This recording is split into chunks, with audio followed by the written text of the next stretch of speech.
함께 사도신경으로 우리의 신앙을 고백하도록 하겠습니다. 나는 전능하신 아버지 하나님, 천지의 창조주를 믿습니다. 나는 그의 유일하신 아들 우리 주 예수 그리스도를 믿습니다. 그는 성령으로 잉태되어 동정녀 마리아에게서 나시고 본디오 빌라도에게 고난을 받아 십자가에 못 박혀 죽으시고 장사된 지 사흘 만에 죽은 자 가운데서 다시 살아나셨으며 하늘에 오르시어 전능하신 아버지 하나님 우편에 앉아 계시다가 거기로부터 살아있는 자와 죽은 자를 심판하러 오십니다. 나는 성령을 믿으며 거룩한 공교회와 성도의 교제와 죄를 용서받는 것과 몸의 부활과 영생을 믿습니다. 아멘. 시간 찬송가 531장 찬송가 531장 자비한 주께서 부르시네 함께 찬송하겠습니다. 찬송가 531장입니다.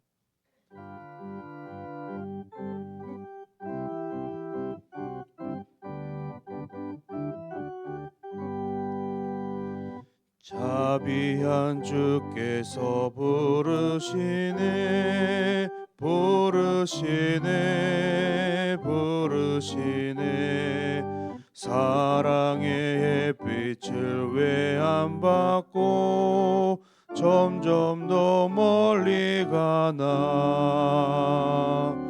지금 오라 지금 오라 자비한 주께로 지금 곧 나아오라 고달파 지친 자 쉬라하네 쉬라하네 쉬라하네 무거운 짐진 자 다 나오라 쉬게 해주시리라 지금 오라 지금 오라 자비한 주께로 지금 곧 나오라 주께서 지금도 기다리네 기다리네 기다리네 죄짐을 가지고 다 나오라 어서 주 앞에 오라 지금 오라 지금 오라 자비한 주께로 지금 곧 나오라 주님의 소리를 들어보라 들어보라 들어보라 그 이름 믿는 자 복받으리 어서 곧 일어나라 지금 오라 지금 오라 자비한 주께로 지금 곧 나오라. 아멘. 이제 함께 보실 말씀은 열왕기상 12장의 말씀입니다. 구약성경 제성경 534페이지에 있는 열왕기상 12장 3절부터 11절까지의 말씀입니다. 열왕기상 12장 3절부터 11절까지의 말씀 제성경 구약 534페이지에 있는 열왕기상 12장 3절부터 11절까지의 말씀을 교독하심으로 보겠습니다. 무리가 사람을 보내 그를 불렀더라. 여로보암과 이스라엘의 온 회중이 와서 르호보암에게 말하여 이르되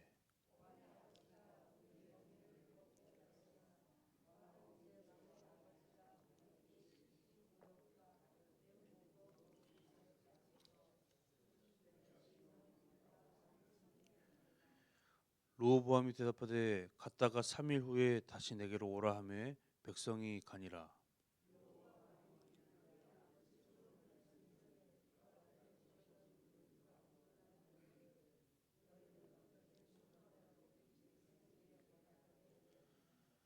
대답하여 이르되 왕이 만일 오늘 이 백성을 섬기는 자가 되어 그들 섬기고 좋은 말로 대답하여 이르시면 그들이 영원히 왕의 종이 되리이다 하나.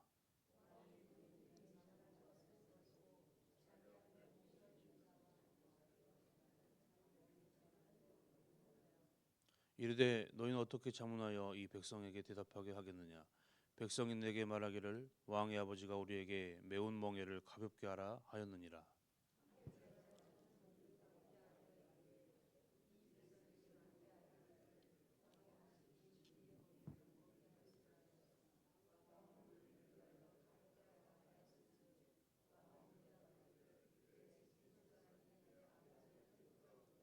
함께 읽겠습니다.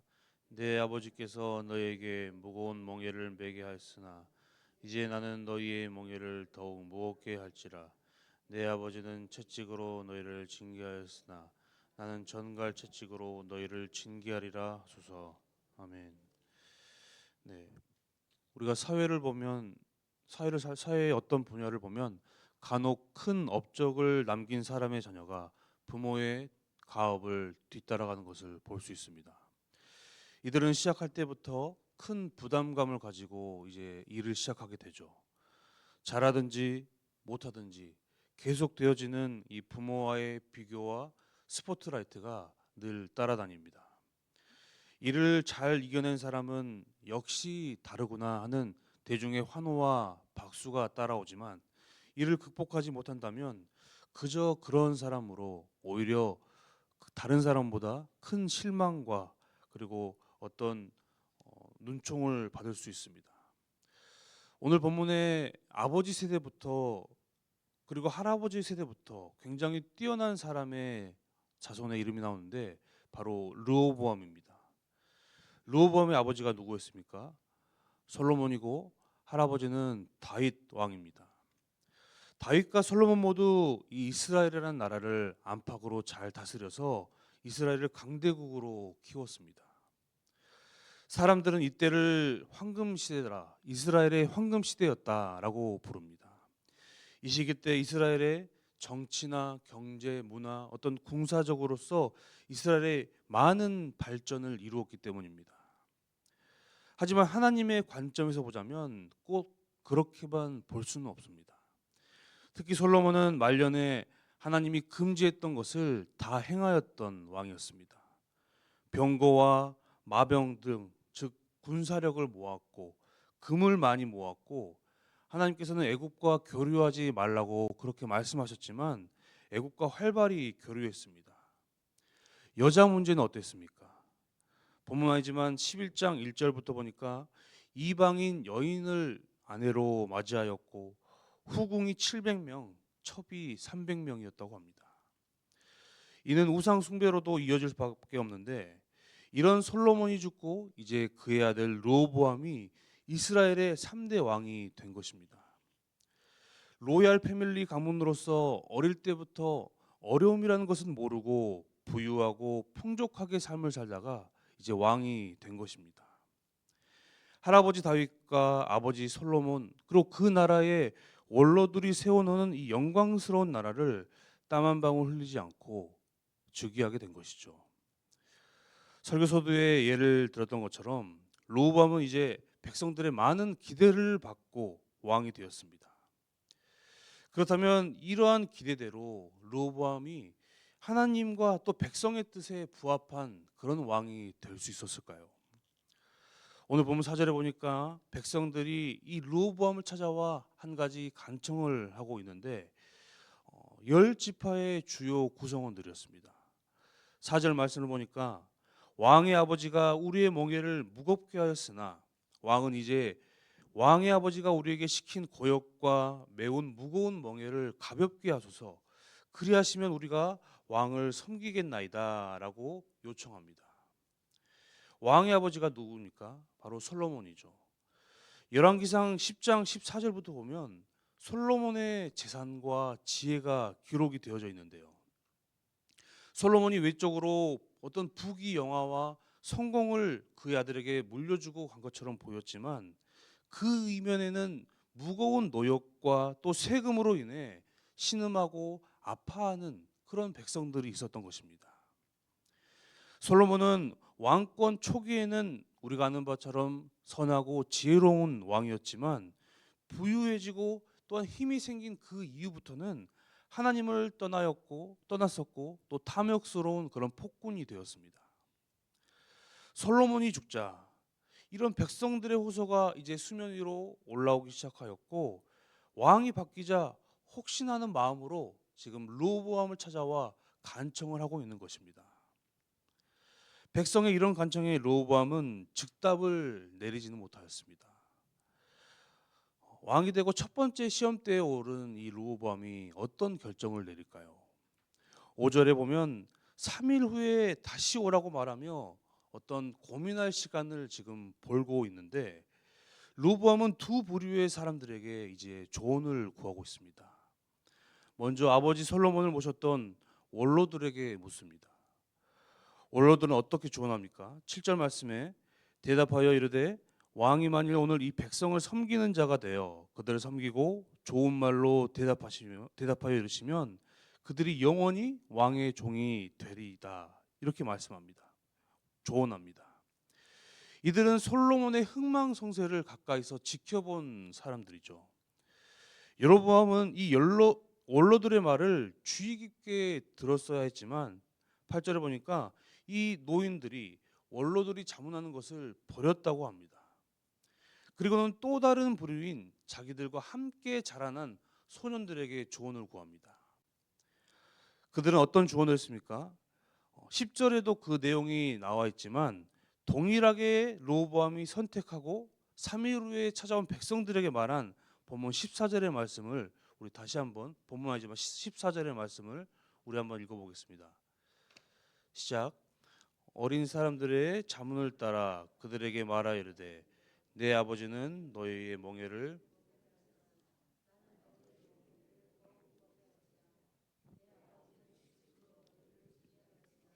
나는 정갈채찍으로 너희를 징치하리라 하니라. 네. 과거 아버지 솔로몬보다도 더 심한 강압 정책을 실시하라고 조언하였던 젊은 자들의 의견을 따른 것입니다. 지금 르호보암 시대에는 큰 국책 사업은 없었습니다. 그러므로 노역과 세금을 경감해 달라는 백성들의 요구는 당연한 것이었죠. 그러므로 르호보암은 지혜로운 결정을 따라야 했습니다. 그러나 그는 백성의 소리에 귀 기울이지 않고 더 중요한 것은 12장이 시작되면부터 계속 보면 하나님의 이름이 한 번도 등장하지 않고 그로 인하여서 하나님께 뜻을 묻지도 않았다는 것입니다. 하나님께 묻고 하나님께 기대기보다는 인간적인 방법으로 문제를 해결하는 르호보암이었고 결국 나머지 북쪽 10지파들의 감정을 폭발시키고 만 것입니다. 르호보암의 이런 선택으로 인하여서 이제 이스라엘 왕국은 분열이 되게 됩니다.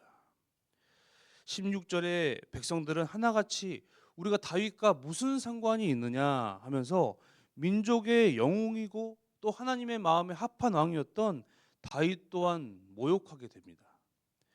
또한 18절을 보니까 르호보암이 보냈던 특사 아도람을 돌로 쳐 죽이는 사건도 발생합니다. 이에 겁이 난 르호보암은 황급히 예루살렘으로 꽁무니를 뺄 수밖에 없었습니다.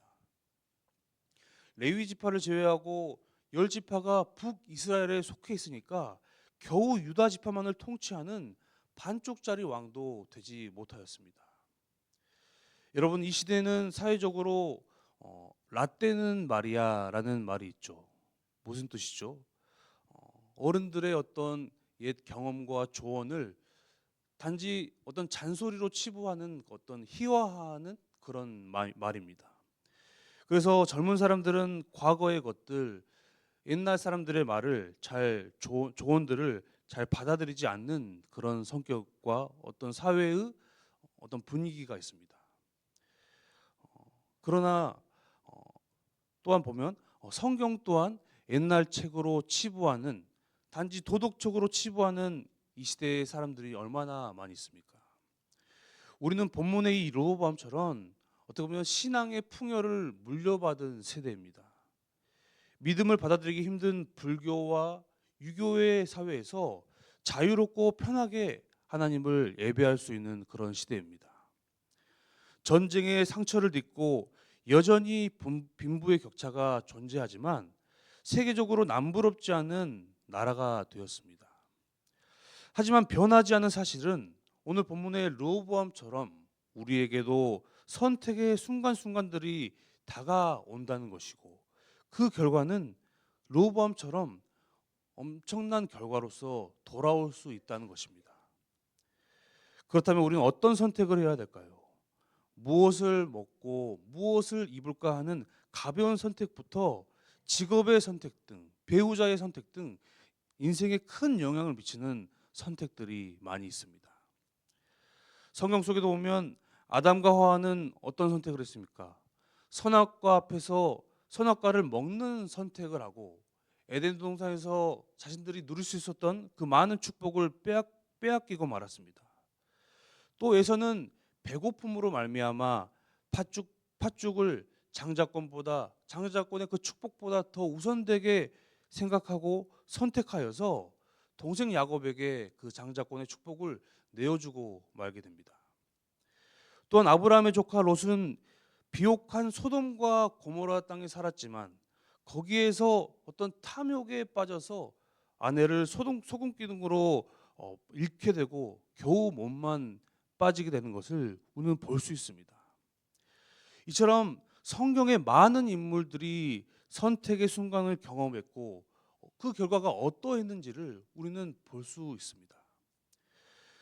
저와 여러분 또한 평범한 하루를 살면서 얼마든지 올바른 길을 선택할 수 있고 죄악된 길을 선택할 수 있습니다. 선택하고 결정할 그 책임은 하나님께서 우리에게 주신 선물이라고 할 수 있는데요. 우리가 그 많은 선택의 기로에 놓일 때 우리는 기준을 분명히 해야겠습니다. 그것은 먼저 하나님을 최우선으로 생각하고 선택을 해야 되는데, 때때로 우리는 하나님의 뜻이 무엇인지 혼란스러워합니다. 하나님의 뜻이라고 생각한 나의 선택이었지만 때로는 결과가 좋지 않을 때도 있습니다. 그러나 우리가 기억할 것은 하나님은 그 어떤 결과보다 우리 자신에게 더 관심이 있다는 것을 우리는 기억해야 합니다. 여러분, 이 세상은 악이 공존하는 세상이기 때문에 뿌린 대로 거둘 수가 없습니다. 그렇게 모든 결과를 하나님께 맡기고 우리가 당면한 이 현실에서 최대한 하나님께서 보시기에 올바른 선택을 하고 고난 중에도 낙심하지 않고 범죄치 않는 것이 바로 하나님께서 우리를 향해 기대하고 계신 것들입니다. 오늘 본문을 통하여서 우리가 또 선택의 기준으로 삼아야 할 한 가지의 기준이 있다면 그것은 더불어 함께 사는 길을 선택해야 한다라는 것입니다. 르호보암은 백성과 함께 사는 길을 선택하지 않았습니다.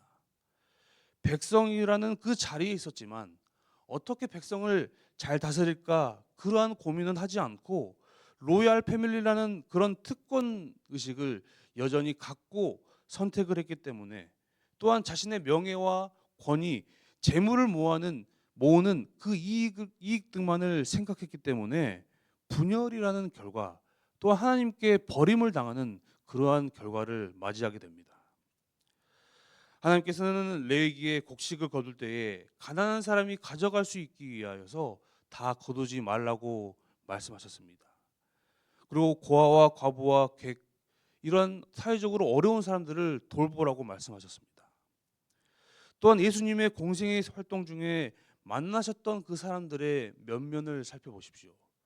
세리와 창녀, 나병 환자 등 일반 사람들이 가까이 하진 않는 그 사람들에게 다가가셨습니다. 그러므로 르호보암이 하나님의 말씀을 받들고 또 하나님께 그 어떤 뜻을 구했다면 오늘 본문에서와 같은 그릇된 선택은 결코 하지 않았으리라 생각합니다. 그러므로 사랑하는 여러분, 풍족한 이 시대 가운데 우리는 다음 세대에게 어떤 나라, 어떤 교회를 물려주게 될까요? 우리는 성공과 풍요를 물려받았지만 다음 세대에게는 혹시 분열과 실패만을 물려주고 있진 않을까요? 우리는 기도하기를 하나님 우리를 돌아보게 하시고 또 하나님의 말씀에 귀를 기울이게 하시고 우리에게 허락하신 이 믿음의 동역자들을 통해 또 우리에게 말씀하실 때 겸손함으로써 나의 뜻을 꺾게 하시고 하나님께서 보시기에 합당한 선택들을 하게 인도하여 주시옵소서라고 우리는 이렇게 기도해야 할 것입니다. 이 마음을 가지고 삶을 살아가고 또 우리의 많은 선택을 하는 그 순간 가운데 하나님의 선하고 복된 인도하심이 함께 하실 것을 주님의 이름으로 간절히 소망합니다. 함께 기도하겠습니다. 사랑하는 주님,